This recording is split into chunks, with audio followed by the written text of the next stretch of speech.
पणजीच्या कला अकादमीत 58व्या अ गट राज्यस्तरीय नाट्यस्पर्धेत प्रारंभ झाला आहे आणि या स्पर्धेसाठी 13 नाट्यसंस्थांनी आपला सहभाग नोंदविला आहे. आज या स्पर्धेमध्ये देवा महाराजा या नाटकाचं सादरीकरण होत आहे आणि या नाटकाचे दिग्दर्शक आपल्यासोबत आहेत. सर, काय सांगाल, आज आपल्या नाटकाचं सादरीकरण होत आहे, काय भावना आहेत आपल्या? भावना एक वेगळी आहे. गेल्या कित्येक वर्ष झाले अ गट नाट्यस्पर्धा होतात आणि ह्या स्पर्धेमध्ये भाग घेणं आणि नाटक सादर करणं एक मोठी गोष्ट असते. आणि मागच्या कंटिन्यू 3 वर्ष झाले गोव्याची नाटकं सिलेक्ट होऊन जी अ गट नाटक स्पर्धेमध्ये फर्स्ट प्लेस घेऊन महाराष्ट्रामध्ये हॅट्रिक केली आहे. आणि तो पण प्रेशर आहे, काहीतरी वेगळं सादर करण्याची ताकद आम्ही घेऊन आलो आहे. देवा महाराजा हे नाटक एक वेगळ्या विषयावरती आहे, जो ह्या घटनेवर, या जे एन्व्हायरमेंटवरती रिलेव्हंट आहे. एक वेगळा फॉर्मॅट घेऊन आम्ही आलो आहे आणि अ गट स्पर्धेमध्ये काहीतरी वेगळं करायलाच पाहिजे, नाही तर दम नाही की एक स्पर्धा मोठ्या दर्जामध्ये सादर होताच. त्यामुळे वेगवेगळी नाटकं येतात, वेगवेगळे ग्रुप्स आपलं काहीतरी वेगवेगळे फॉर्मॅट घेऊन येतात आणि ह्या स्पर्धेमध्ये नाटकं सादर करणं ही सोपी गोष्ट नाही. गेल्या कित्येक वर्ष ही स्पर्धा चालू आहे, मोठ्या दबाजात चालू आहे आणि ह्या स्पर्धेचा दर्जा गोवा महाराष्ट्रामध्ये आहे. आणि हे नाटकं पाहायला, अ गटची नाटकं पाहायला मुद्दामून लोक येतात. काणकोण टू पेडणे या भागातले विविध आर्टिस्ट, म्हणजे कोकणी ग्रुपचे नाटक सादर करतात. त्या संस्थेतले ग्रुप येतात. परत ब गटचे स्पर्धेचे ग्रुप नाटक पाहायला येतात आणि जे अ गट स्पर्धेमध्ये जे नाटकं झाले आणि होणार ते लोक पण येतात. सो काहीतरी वेगळं देणं हे गरजेचं असतं. भाग पाडतो म्हणून आपण काहीतरी वेगळं करण्याची ताकदीने या स्पर्धेमध्ये आपण उतरतो. देवा महाराजा, मी विनंती करतो नाटकाचे दिग्दर्शक नितीन शिवराम नाईक आणि संस्थेचे खजिनदार श्याम शेटगावकर यांनी रंगमंचावर यावं. आपण सगळ्यांनी जोरदार टाळ्या वाजवून त्यांचे या ठिकाणी स्वागत करा. कला अकादमीच्या वतीनं आणि आपल्या सर्व रसिकांच्या वतीनं फुलं देऊन त्यांचं या ठिकाणी आम्ही स्वागत करूया.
वजातील परीक्षक, कारण त्यांना आणखी गत्यंतर नाही.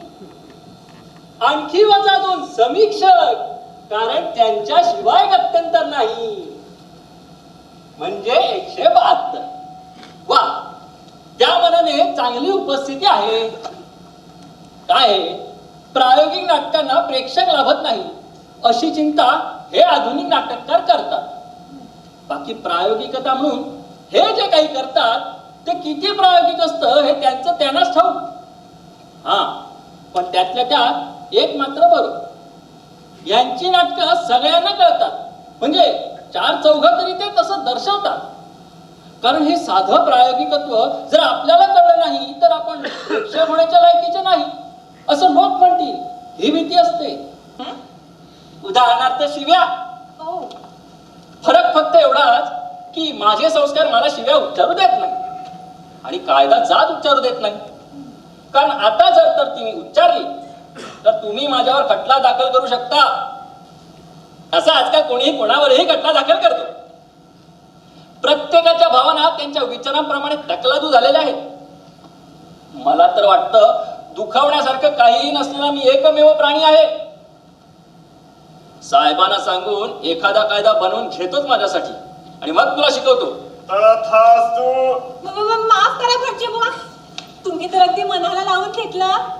अहो श्रीमान घंटा बुवा, पूजा करताय ना?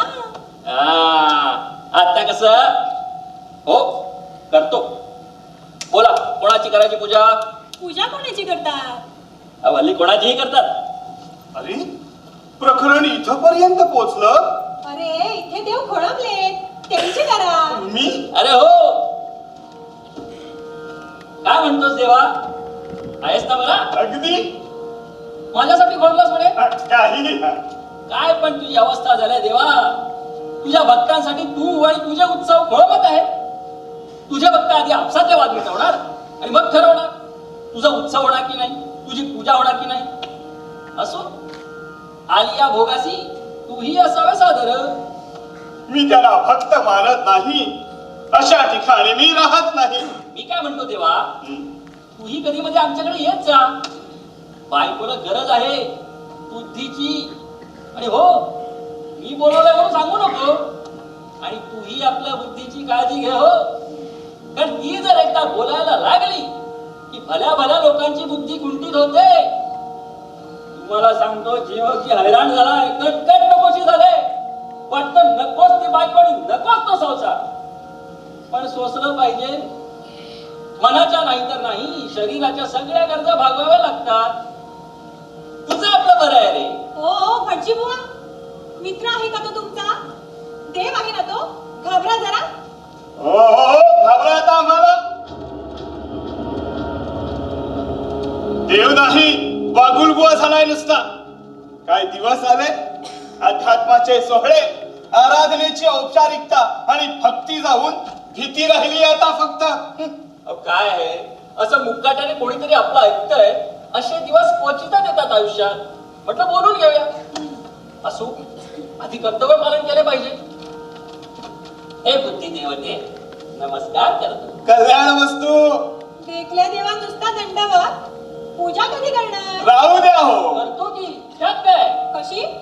काय कशी?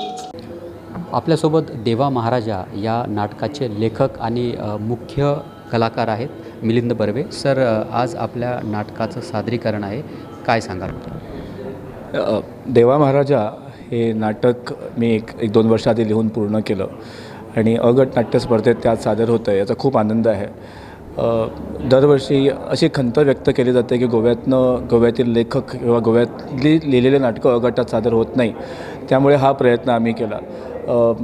लिहितो नाटकं, पण असे सादर करण्याचा एक जो आत्मविश्वास हवा तो येत नाही आहे. पण माझे मित्र आणि दिग्दर्शक नितीन शिवराम नाईक यांनी तो आत्मविश्वास दिला की आपण हे नाटक सादर करू आणि नाटक खूप सुंदर आहे.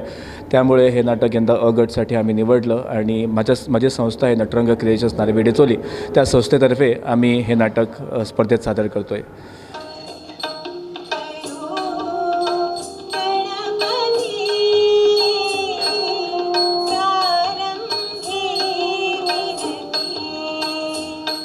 चंदन वृक्ष धूप म्हणून जर सुवास पसरवत आहे. धूपम समर्पयामि. सांगुलपणाचा माणुसकीचा सुवास असं म्हणतात, दरवळत राहू दे.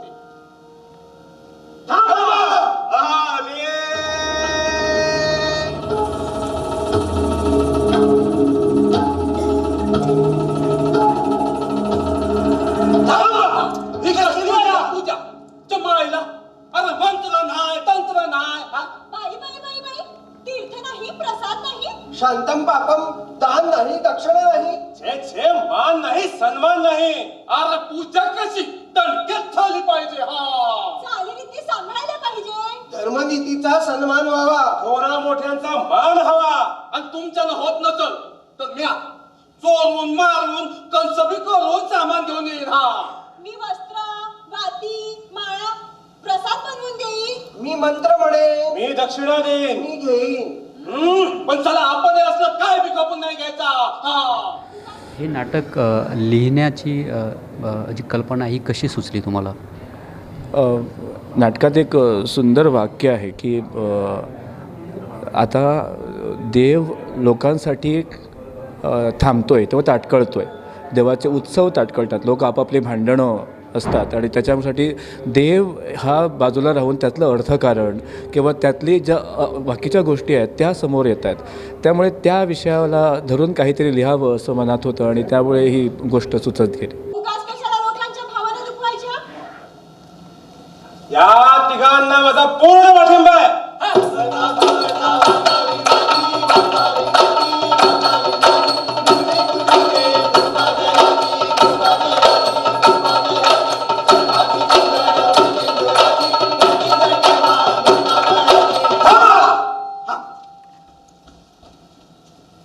कोण तुम्ही?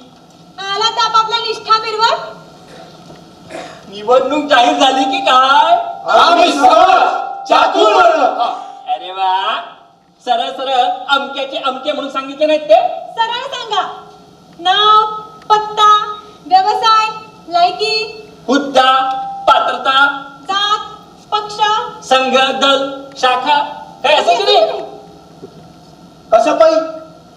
कशापायी हे हवंय संघ. अरे म्या म्हणतो कशापायी हवंय संघ. चला कुणाच्या बापाला काय फरक पडतो. म्या कोण हाय, म्या कसा हाय याचा. पिढ्यान पिढ्या झाले आमचे पूर्वज नपुंसकवाणी सोसत राहिले. अन्याय, अत्याचार, अवहेलना, अपमान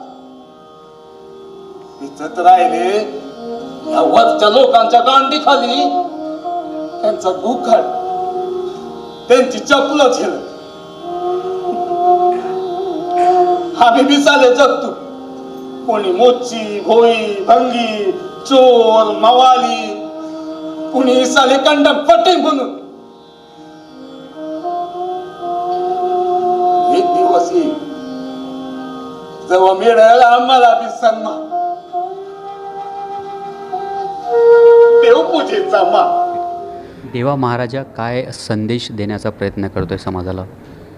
देवा महाराजा हा संदेश देतोय की विचार, कुठलाही विचार असू दे, तो विचाराला तुम्ही जेव्हा देव मानून त्याला प्रश्न करण्याचं थांबवाल तेव्हा त्याचं अस्तित्व संपतं.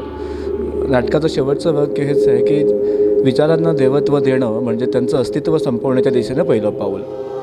मांडला जातो बाजार विक्रीसाठी आमच्या रूपाचा, आमच्या शरीराचा.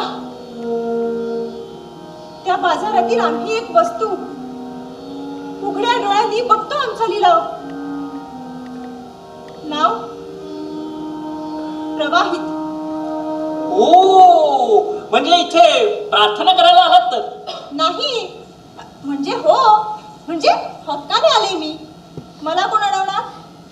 मंदिर आमच्या गावात आहे, त्याच्यावर आमचा हक्क आहे, त्याच्यावर आमचं पोट आहे. मंदिराच्या बाहेर फूल, उदबत्ती, कापूर, पिंजर विकतो आम्ही. खानावळ, घोडागाडी, जुगाराचा अड्डा, पानाचा गाडा चालवतो आम्ही. काही मरण नाही. आपलं मरण चुकवण्यापेक्षा त्यांना शिक्षण आणि मार्गदर्शन द्या. महाराज, आपला परिचय द्या. सावधान, सावधान. महाप्रतापी, महाधुरंधर, महाचतुर, महातेजस्वी, महाप्रतापी, महाराज प्रतापी आपली ओळख करून देत आहे. हो.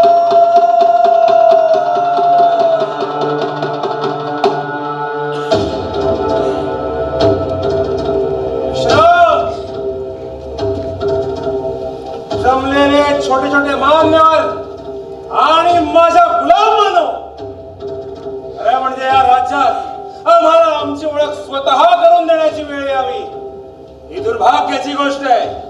आमच्या पूर्वजांनी केलेल्या सामाजिक कार्यामुळे, त्यातून जवळलेल्या संपत्तीमुळे त्याच्या बळावर निर्माण केलेल्या दरारामुळे आणि त्याला बळी पडून गुलाम झालेल्या या जनतेमुळे आम्ही या राज्याचे अभिषिक्त अनभिषिक्त आवडतात कोणते बरोबर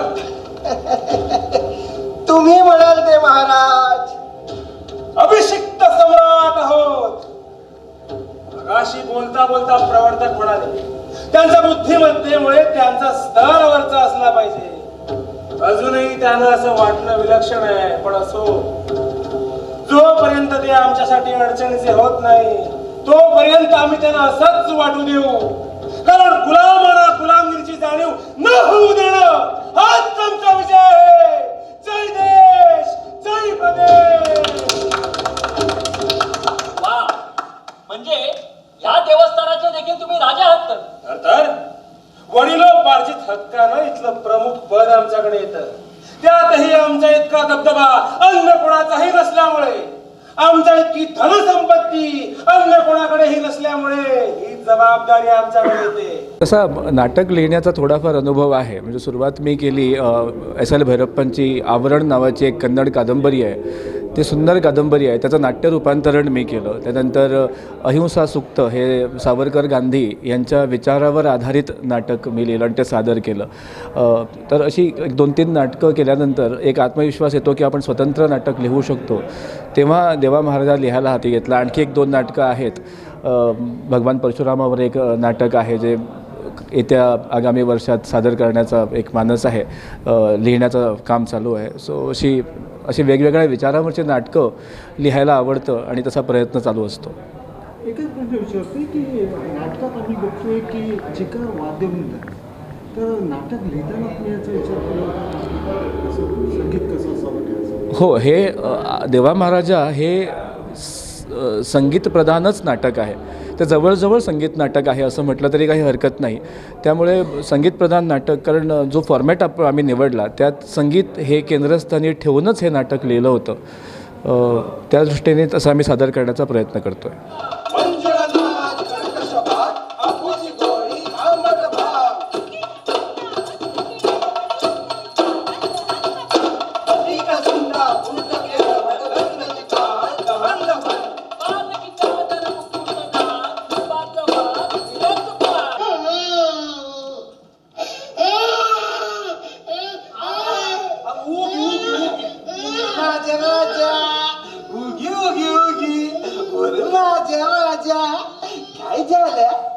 काय झालं? कसं पाहिलं तुला? उग उग उग उग माझं राजा उग उग उग उग उग गंगे, अगं गंगे, हे बया गेले कुठं? श्री विष्णू वाघ हे नाट्यलेखनामध्ये खूपच त्यांची उंची मोठी आहे. त्यांची संहिता वेगळी आहे. ते वेगळ्या विषयावर ते भाष्य करत होते आणि त्यांची नाटकं एक वेगळ्या सोशल लेवल्सवर, सोशल इश्यूवर असे सादर करायचे. त्यांची संहिता सोशल इश्यूवरती होती आणि हा देवा महाराजा असाच एक विषय आहे. त्यांच्यात रिलिव्हंटचा विषय आहे. हे नाटक चा प्रयोग होण्यासाठी खूप गरजेचं आहे. वेगवेगळ्या विषयावरती आम्ही हे भाष्य केलं आहे. मी एकाच विषयावर नमूद करू शकत नाही. जे लोक इंटरप्रेट करणार ते आपलं एक सब्जेक्ट, आपला एक मेसेज घेऊन जाणार. कोण आहेस तू? मी या विश्वाची नवी आशा, नवा विचार. आणि तुझं नाव? विद्रोही. आणि आडनाव? ते का लागतं? आडनाव हवंच. अरे बाबा, आडनावावरनं तर माणसाची जात चमकती. आडनावावरून व्यवसाय समजतो, स्तर कळतो. आडनावावरून देश कळतो, प्रदेश समजतो, धर्म उमजतो. धर्म म्हणजे काय? धर्म म्हणजे पीठासन, धर्म म्हणजे शासन, धर्म म्हणजे नियंत्रण. आम्हाला हवंय स्वातंत्र्य. धर्म म्हणजे विधान, धर्म म्हणजे व्यवस्था. आम्हाला हवी आहे नैतिकता. पुढे बोलू नका मला, पुढे बोलू नका. माझी चूक झाली, माझी चूक झाली. माझी काय बी तक्रार नाही, काय बी तक्रार नाही. मला जाऊ द्या, जाऊ द्या. नाही अक्षय पीठाधिपती, जाऊ दे त्याला. नाही त्याने गुन्हा केलाय, त्याला 100 फटक्यांची शिक्षा झालीच पाहिजे. अन्याय. त्याने सर्वांसमक्ष घुसखोर केले महाराज, त्याला शिक्षा झालीच पाहिजे.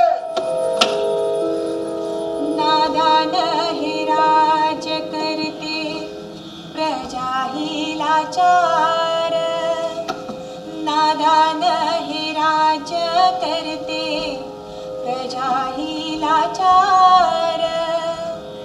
बोले त्यांच्या पाठी पडे आसुडांचा मार. बोले त्यांच्या पाठी पडे आसुडांचा मार. कुणा दाऊ जखमा ह्या एक तू आधार. कुणा दाऊ जखमा ह्या एक तू आधार. नको नको देवा म्हा लुटू असा दूर. नको नको देवा म्हा लुटू असा दूर. लुटू असा दूर. लुटू